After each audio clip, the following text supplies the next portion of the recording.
Eh, bumangon ka na dyan. Paano ka makakita ng trabaho? Kung tumulog ka ng tumulog dyan.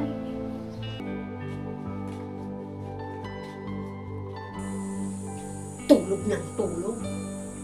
Tuturuan kita ng leksyon para tumayo ka dyan at maghanap ka ng trabaho.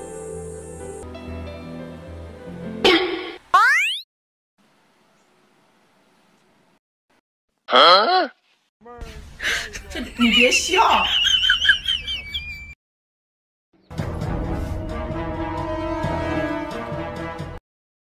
No, no, no, no. Ba't ako nakalutang? Nandun pa kaya si pare? Masama lang ako sa trabaho.